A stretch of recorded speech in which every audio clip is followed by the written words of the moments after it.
বিশ্বজুড়ে কৃত্রিম বুদ্ধিমত্তার উন্নয়নে গুরুত্বপূর্ণ ভূমিকা রেখেছে ওপেন এআই। এবার এই প্রতিষ্ঠানটি কেনার প্রস্তাব দিলেন বিশ্বের সবচেয়ে ধনী ব্যক্তি ইলন মাস্ক। তার নেতৃত্বাধীন বিনিয়োগকারী দল $৯,৭৪০ কোটি বিনিময়ে প্রতিষ্ঠানটির সমস্ত সম্পদ কিনে নেওয়ার প্রস্তাব দিয়েছে। স্থানীয় সময় সোমবার মাস্কের আইনজীবী এই খবর নিশ্চিত করেন।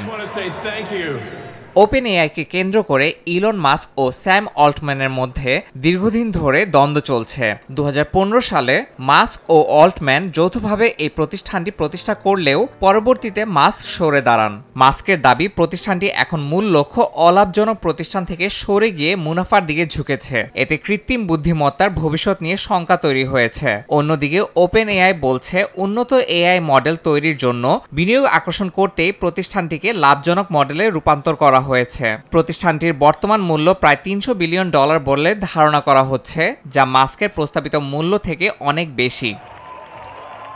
মাস্কের নেতৃত্বে ওপেন এআই কেনার এই প্রস্তাবে আরও কয়েকটি বিনিয়োগ প্রতিষ্ঠানও সমর্থন দিচ্ছে। বিনিয়োগকারীরা বিশ্বাস করেন ওপেন এআই পুনরায় গবেষণা কেন্দ্রিক ও উন্মুক্ত প্রযুক্তি উন্নয়নের পথে ফিরলে কৃত্রিম বুদ্ধিমত্তার অগ্রগতিতে এটি ইতিবাচক ভূমিকা রাখবে। তবে এই প্রস্তাব তিরস্কার করে উড়িয়ে দিয়েছেন কোম্পানিটির বর্তমান প্রধান নির্বাহী স্যাম অল্টম্যান। প্রস্তাবের প্রতি উত্তরে $974 কোটি সামাজিক যোগাযোগ মাধ্যম এক্স কেনার কথা জানান তিনি।